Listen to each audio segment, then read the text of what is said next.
Eustache Hessou, vous êtes journaliste, acteur culturel, animateur. De ce que je vous ai entendu dire précédemment, vous avez quand même retenu certaines informations. Oui, forcément, oui. Ouais. Non. Oh là là, ce que j'ai rendu dans ma tête, ça fait la 20e partie des infos que j'ai. Il y a des choses que je ne peux pas écrire dans une thèse, c'est pas possible. D'accord. Alors, ce travail, comme vous avez dit, il a été très apprécié dans le monde scientifique. Est-ce que vous dites qu'on peut utiliser la sorcellerie pour faire le développement, mais en l'état actuel, est-ce que ça reste un travail qui peut, de manière concrète, développer le contenu, ou bien ça va rester de la recherche fondamentale?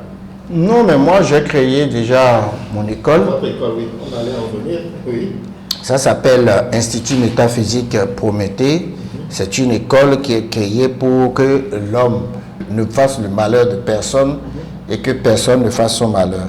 Alors mon institut enseigne toutes les lois métaphysiques et les sciences métaphysiques afin qu'on ne puisse plus, lorsque vous êtes dans mon institut, personne ne peut vous faire du mal, vous ne pouvez faire du mal à personne aussi parce que vous avez un degré élevé de responsabilité, de spiritualité et donc c'est ça. Et j'ai créé également un cabinet qui s'appelle le CAMES, cabinet de médiation spirituelle et de soins de santé, pour servir d'interface entre les gens qui ont des problèmes spirituels et les spiritualistes, parce que dans les spiritualistes, il y en a de faux, et dans ceux qui ont des problèmes aussi, il y en a qui n'ont pas la bonne manière de poser. Donc en tant que coach, je filtre l'information et je choisis la bonne personne pour régler les problèmes. Donc les gens qui sont aux États-Unis, en France, en Suisse, au Canada, un peu partout, ont pris par moi. C'est pour ça que mon site internet est créé, je vais le donner, pour que les gens puissent voir ce site-là, pour pouvoir se renseigner, se faire choses là, parce que beaucoup de gens ont sauvé beaucoup de vies. Il y a des gens, par exemple, qui font des avortements, quand ça les attaque, ils pensent que c'est de la sorcellerie. Or, quand vous avez fait un seul avortement, ça peut détruire votre vie. Il y a des gens qui font le mal aux autres, il y a des gens qui font du mal. Lorsque tu as fait du mal à une seule femme, ça peut détruire ta vie. Parce que c'est toute la puissance matricielle qui est attaquée et ça ne pardonne pas. Lorsqu'une femme est en couche et que tu l'approches, ça peut détruire beaucoup de choses en toi parce qu'une femme en couche est plus dangereuse qu'une lave en fusion. C'est des choses, c'est des informations que nous n'avons pas. Et quand on voit la femme, nous banalisons tous la femme. La femme, c'est des fesses et puis voilà, on en fait ce qu'on veut. Mais rien qu'en couchant une femme, ta vie peut basculer définitivement parce que la femme peut être négativement chargée. Et donc, il y a des choses qu'on doit faire avant d'approcher une femme. On le faisait avant, mais aujourd'hui, c'est la liberté et tout ça. Donc nous sommes là pour réguler, pour parler, pour informer, pour conscientiser. Ceux qui ont envie de nous écouter vont nous écouter. Ceux qui n'auront pas envie pourront continuer leur délice. Et le sexe de la femme peut faire du bien, comme ça peut conduire au chaos, à la catastrophe. Justement, dans vos déclarations, suite à vos déclarations, certaines féministes se sont attaquées à vous. Mais quand j'écoute par ailleurs certaines de vos interventions, vous défendez, vous protégez la femme en quelque sorte. Oui, je protège la femme. Bien sûr. J'étais en train de dire tout simplement qu'on ne doit pas s'amuser avec la femme. Mais j'ai été très mal compris parce que comme tout le monde perçoit la sorcellerie comme le diable, comme la mort, comme la maladie, comme tout ce qui est négatif, je n'ai pas le droit de dire que le siège de la femme est le siège de la sorcellerie. Or, je veux aussi dire que le siège de la femme est un mystère. Le siège de la femme est le temple de Dieu. Et je veux qu'elle perçoive ça ainsi et qu'elle puisse l'utiliser à bon escient. Et vous avez vu dans l'actualité, une fille s'est fait taper par tous de 3 garçons qui lui ont donné finalement 5 000 en lieu et place d'un iPhone. Ces garçons-là auront chaud. Il n'y a rien à faire. Ils seront chauds parce qu'ils ont profané le temple de Minona et ils auront des problèmes. La fille aussi aura des soucis parce que cette affaire-là, ce n'est pas fait pour être utilisé comme ça au vu aussi de tout le monde. Si on le dit, les gens qui ont évolué intellectuellement vont dire oh, qu'est-ce qu'ils racontent, mais c'est nos vérités et ça n'a jamais changé en fait. Tu sais ou tu ne sais pas. On peut périr faute de connaissances. Quand vous défendez la femme, le sexe de la femme de cette manière, quelle est alors votre opinion sur la prostitution?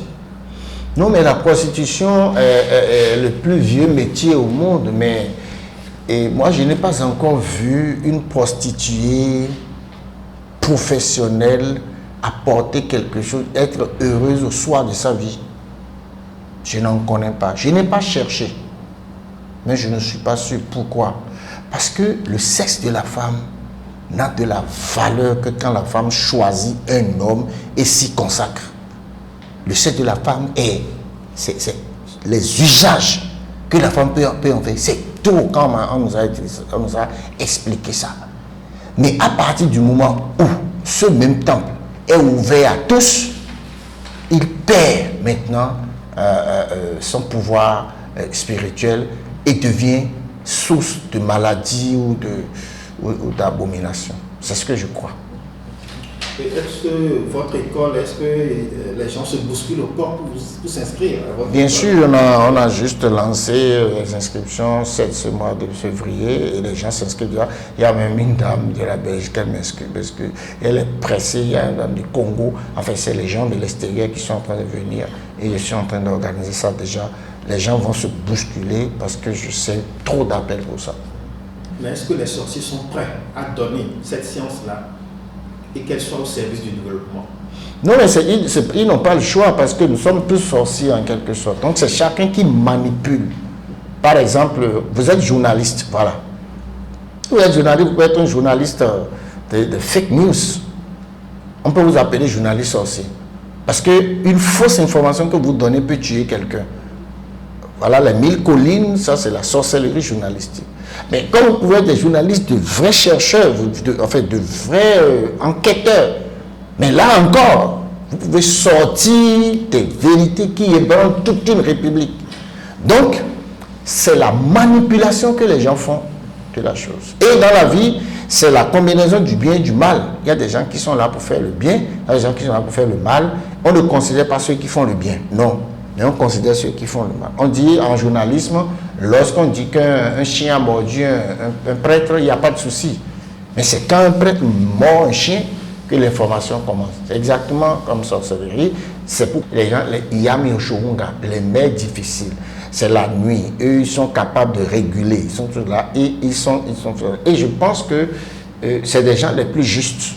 Parce que lorsqu'ils attaquent, c'est toujours pour quelque chose. Et quand ils attaquent, il y a des gens qui sont en mesure de négocier, de les empêcher si celui qui a posé l'acte n'a pas été suffisamment méchant pour connaître la peine capitale. Ça, je suis allé déjà un peu trop loin, mais je pense que lorsque vous êtes droit, correct, bien, vous faites du bien, aucune sorcellerie ne peut vous attaquer.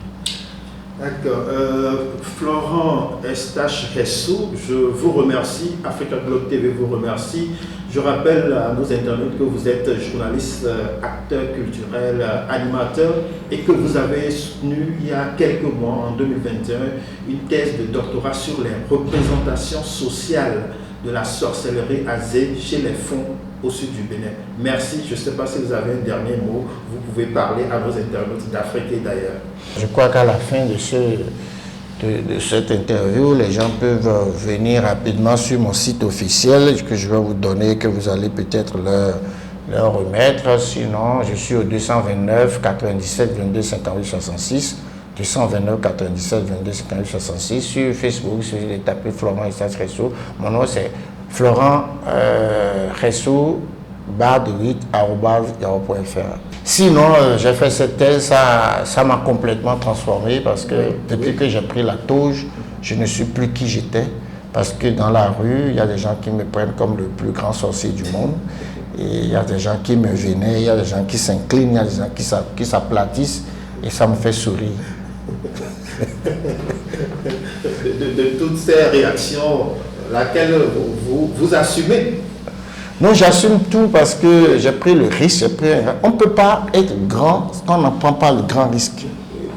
En prenant ce sujet, c'est de grands risques. J'ai pris même un risque, le plus grand des risques. Et je vis encore, donc c'est une grâce. Donc je souris face à toutes les réactions. Les gens qui sont intellectuellement évolués, ils me prennent à ma juste valeur, ils prennent ça comme un travail scientifique. Mais les gens de bas niveau disent, ce mec-là, il ne peut jamais aborder ce sujet-là. Lui-même, il n'est pas un sorcier mangeur de gens. Donc je ne peux rien leur interdire. Et puis voilà, j'assume tout.